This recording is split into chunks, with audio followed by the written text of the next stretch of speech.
Hey everybody, it's Paul from Alexandria Knife Sharpening and Laser Engraving.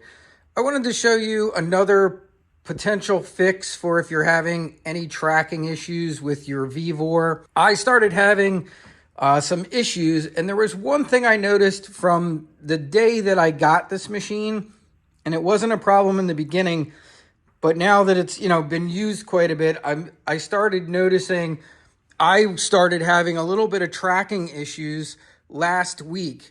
And the one thing that I noticed was that this spring on the Vevor was a lot looser than the one on my Toolker machine, which almost never has any tracking issues. This machine has always run great for me. And I did notice that even from day one in the beginning, when I would pull the belt release, this one was just always a lot stiffer. Well, all of a sudden the other week, I started noticing that this was having tracking issues, and I could see a lot of bounce going on here.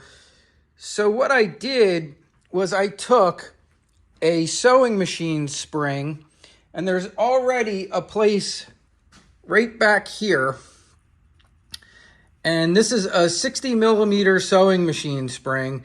And I just attached this here and then brought it up around this arm and added a second spring to it.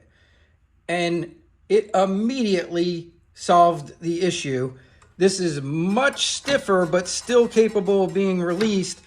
By adding that second spring to here, it has really improved the running of this a lot. I'll put a link in this description of this video to this spring. They're not terribly expensive. I think it's about $5.99 for this spring.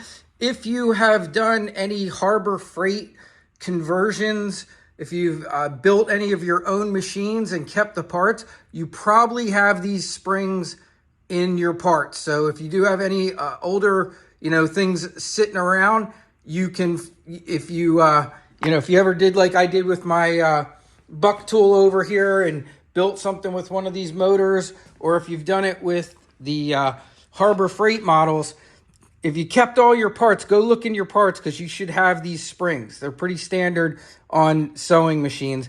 But if you don't, like I said, I'll put a link in here. You can easily get it on Amazon. It's only about $5.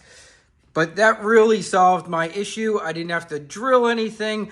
Like I said, there's already a hole back here. The only thing I did do, I also added a washer to help hold the bottom of that spring in there a little bit snugger, a little more snug.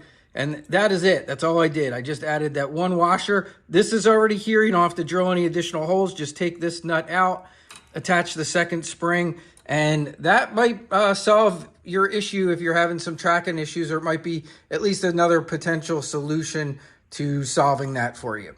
All right. Hope that helps some of you out. Let me know if it does in the comments, and I will talk to you soon.